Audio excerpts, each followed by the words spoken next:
ಮಂಡ್ಯ ಸೇರಿದಂತೆ ನೆರೆ ಜಿಲ್ಲೆಯ ವಿಶ್ವವಿದ್ಯಾಲಯಗಳನ್ನು ಮೈಸೂರು ವಿಶ್ವವಿದ್ಯಾಲಯದೊಡನೆ ಮರುವಿಲೀನಗೊಳಿಸುವ ಕುರಿತು ಶಿಕ್ಷಣ ತಜ್ಞರು, ವಿದ್ಯಾರ್ಥಿಗಳು ಮತ್ತು ಇತರರ ಒತ್ತಡ ಹೆಚ್ಚಿದೆ.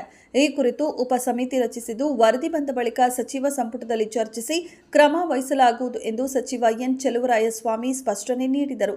ಈ ಹಿಂದೆ ಬಿಜೆಪಿ ನೇತೃತ್ವದ ಸರ್ಕಾರ ಅನುಷ್ಠಾನಗೊಳಿಸಿದ ವಿವಿಗಳಿಗೆ ಅನುದಾನ ಸೇರಿದಂತೆ ಇನ್ನಿತರೆ ವ್ಯವಸ್ಥೆ ಕಲ್ಪಿಸಲು ವಿಫಲವಾಗಿದೆ. ಅಲ್ಲದೆ ಇಲ್ಲಿನ ಅಂಚೆ ಶಿಕ್ಷಣ ಮತ್ತು ಪದವಿಗಳಿಗೆ ಹೆಚ್ಚಿನ ಮೌಲ್ಯವಿಲ್ಲವೆಂಬ ವಿದ್ಯಾರ್ಥಿಗಳ ಅಳಲನ್ನ ಗಮನಿಸಬೇಕಿದೆ ಎಂದರು. ಕರ್ನಾಟಕದಲ್ಲಿ ವೈದ್ಯಾಧಿಕಾರಿಗಳ ವರ್ಗಾವಣೆಯನ್ನ ಮತ್ತಷ್ಟು ಪಾರದರ್ಶಕವಾಗಿಸುವುದಾಗಿ ಕರ್ನಾಟಕದ ಆರೋಗ್ಯ ಸಚಿವ ದಿನೇಶ್ ಗುಂಡೂರಾವ್ ತಿಳಿಸಿದ್ದಾರೆ.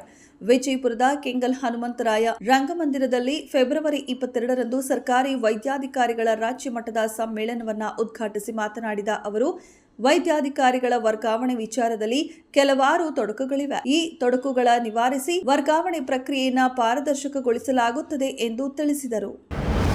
ಶಿವಮೊಗ್ಗದಿಂದ ಚಿತ್ರದುರ್ಗದ ಕಡೆ ಹೋಗುವ ರಾಜ್ಯ ಹೆದ್ದಾರಿಯಲ್ಲಿ ಶಿವಮೊಗ್ಗದಿಂದ ಅಂದಾಜು 20 ಕಿಲೋಮೀಟರ್ ದೂರದಲ್ಲಿ ಜಂಬರಘಟ್ಟ ಎಂಬ ಹಳ್ಳಿಯೊಂದು ಸಿಗುತ್ತದೆ. ಆ ಹಳ್ಳಿಯ ಬಳಿ ಈಗ ಹೊಸದಾಗಿ ವರ್ತುಲ ರಸ್ತೆಯನ್ನ ನಿರ್ಮಿಸಲಾಗಿದೆ.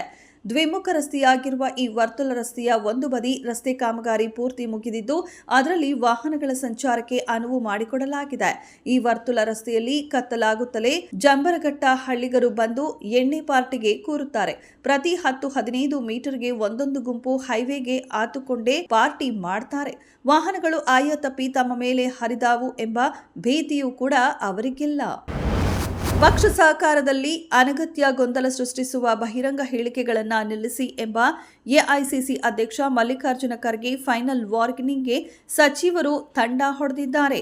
ಸರ್ಕಾರದ ನಾಯಕತ್ವ, ಕೆಪಿಸಿಸಿ ಅಧ್ಯಕ್ಷ ಗಾದಿ ಬದಲಾವಣೆ ಮತ್ತು ಶೋಷಿತರ ಸಮಾವೇಶ ಸೇರಿ ಯಾವೊಂದು ವಿಚಾರಕ್ಕೂ ಪ್ರತಿಕ್ರಿಯಿಸಲು ಹಿರಿಯ ಸಚಿವರು ನಿರಾಕರಿಸಿ ಮಾಧ್ಯಮಗಳಿಂದ ಅಂತರ ಕಾಯ್ದುಕೊಳ್ಳಲು ಮುಂದಾಗಿದ್ದಾರೆ.